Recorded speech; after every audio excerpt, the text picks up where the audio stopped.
Hey there, David Gordon from TheaterMania here. It is Friday, October 2nd.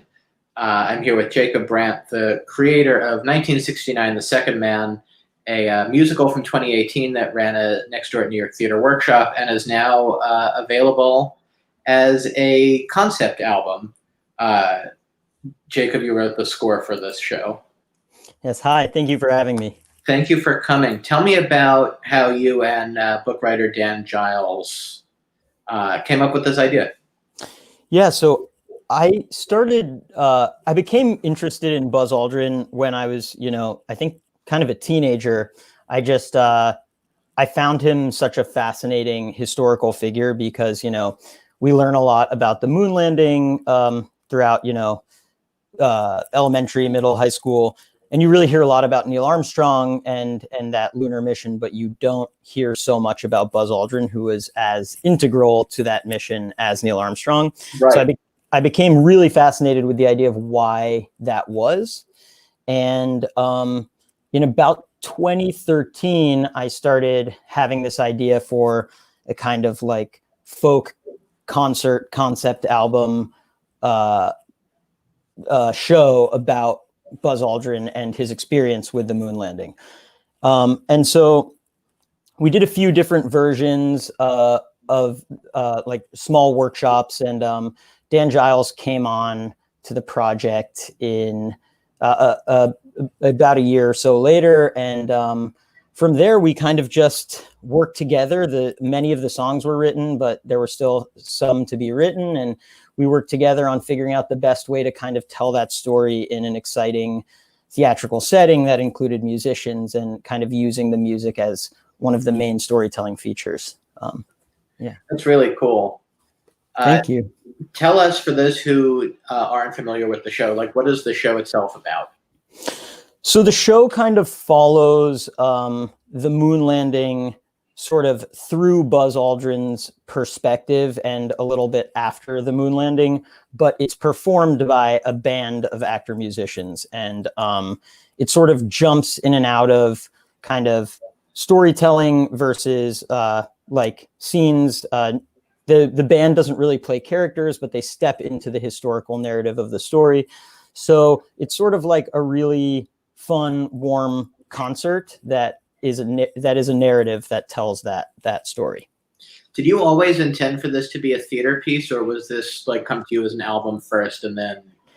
It's interesting. It sort of came to me as a theater piece to begin with, but I really wanted to record the music, and I've wanted to since I started writing it. And we've sort of now reverse engineered it. The show happened 2 years ago, but now I've been able to record this concept album that I've been chipping away at for over a year. And I'm really excited to now have that version of these songs out into the world as well. Yeah. How different is this concept album from the show?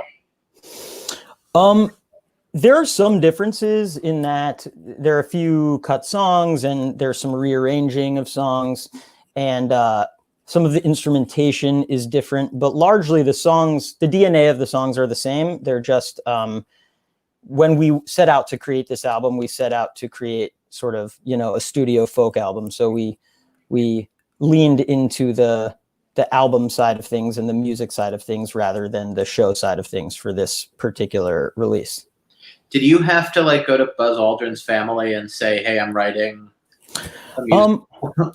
We didn't. We weren't directly in touch, but we had some contact with Buzz Aldrin, who's still alive at the time of the show. I would love at some point to be able to talk to him, but I have yet to speak with him. Yeah. What would you tell him if he called you right now? I mean, he's somebody that I really admire and respect, and a lot of this music and this piece of theater, it's not his opinions on the moon landing. It's my imagination of how he might have felt, right?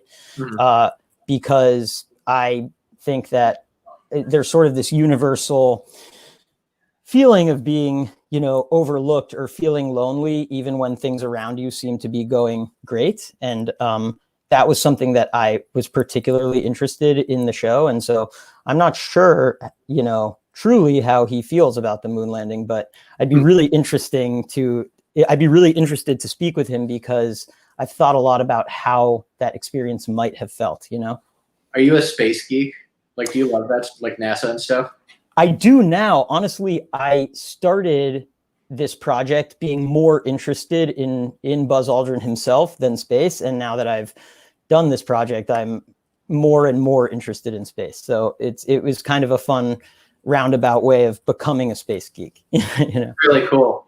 How does the sound of the music differ on the album than it did in the show or live? Yeah, sure. It's a little bit, I would say it's lusher. There are some more electronic instruments. Again, yeah, we leaned into trying to really create a studio recording. So there are certain things that you're able to do on a studio recorded album that are more difficult to execute live. And I think we sort of leaned into those. So there's a lot more electric guitar. There are certain effects that, we might not have done live. There's kind of I would say there was more of a folksy feeling to the score in the show. And I think the album leans a little bit more towards the indie rock side, but largely the songs are the same, and hopefully they feel the same.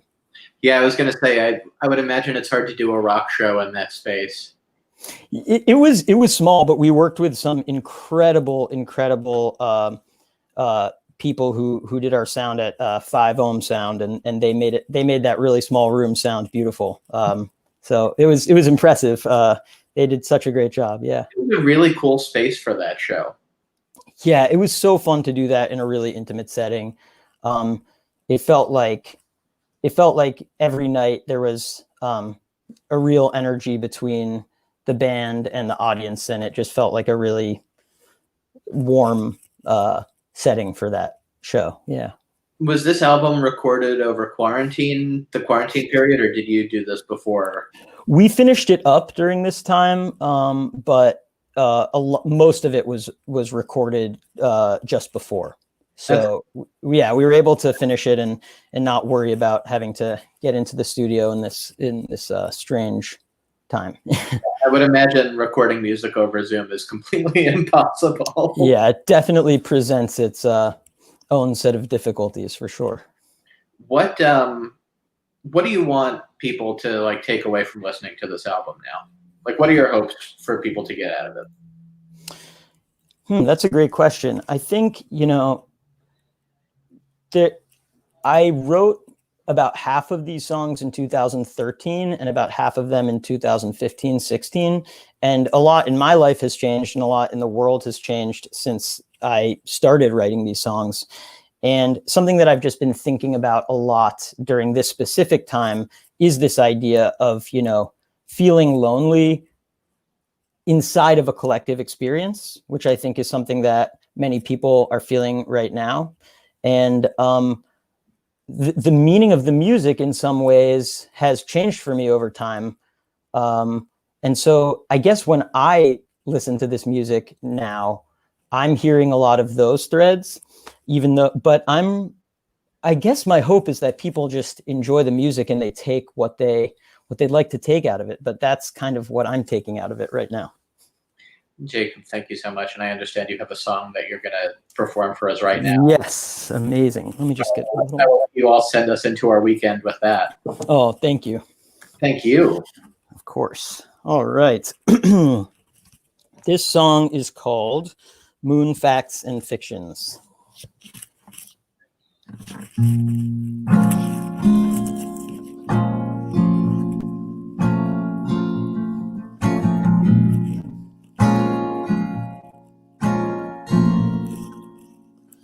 The moon is 30 Earths away. So picture an array of all the little towns. The distance is profound. The people, the picket fence, the steeple, the moon is like a little hole punched in a sheet of coal, but one you'll only find for one day at a time, and then it's fading. Yeah, little man, it's fading. The moon,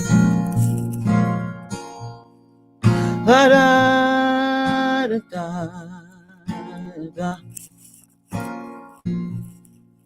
la da da da da da da, la da da da.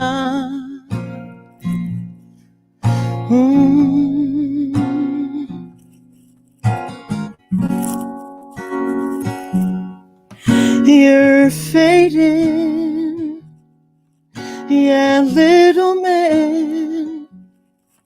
You're fading. The moon. Thank you so much for that. That was Thank you so much. Of course. Jacob, thanks for your time. Everybody, thank you for watching, and have a great weekend. You too. Thanks. Yeah,